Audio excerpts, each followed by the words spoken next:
সম্পর্ক যখন গভীর হতে থাকে তখন প্রিয়জনের কাছে মানুষের এক্সপেকটেশন বাড়তে থাকে। আর এক্সপেকটেশন বেড়ে গেলে তখন শুধুই অভিমান মনে বাসা বাঁধে।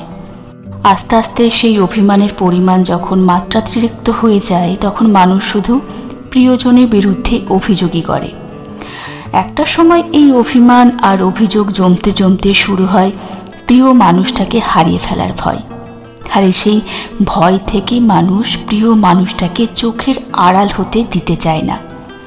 ভালোবাসার মানুষটাকে হারিয়ে ফেলার ভয়ে মানুষ যখন অস্বাভাবিক আচরণ করতে থাকে, হুটহাট অভিমান করতে থাকে, কারো পাশেই ভালোবাসার মানুষটাকে সহ্য করতে পারে না, ঠিক তখনই সম্পর্ক রূপ নেয় তিক্ততায়। অপর পাশের মানুষটা এই তিক্ততা থেকে বেরিয়ে যেতে সম্পর্কের ইতি টানে, আর এই পাশের মানুষটা তখন মানসিকভাবে ভেঙে পড়ে। সম্পর্কে যে যত বেশি গভীর, আঘাত তার তত বেশি। সম্পর্কে গা ছাড়া ভাব দিয়ে যে থাকে তার কাছে সম্পর্কের মূল্য ঠিক সময়ের উপর ছেড়ে দেওয়ার মতোই।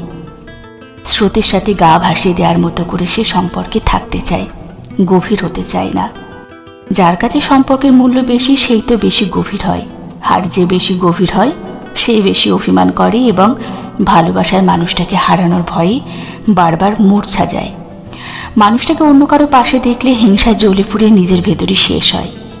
আর তাই সম্পর্ক গভীর হলে অপর পাশের মানুষটার অবহেলা বেড়ে যায় বিরক্তিভাব। তারপর একটা সময় সে মানুষটা থেকে পালানোর পথ খোঁজে।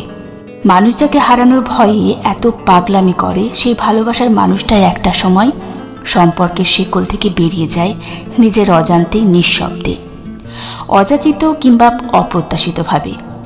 সম্পর্কে গভীর না হলে পৃথিবীর কেউই কোনোদিনও সম্পর্কে বেশি দিন আটকে থাকে না, কোশবিন কালেও না।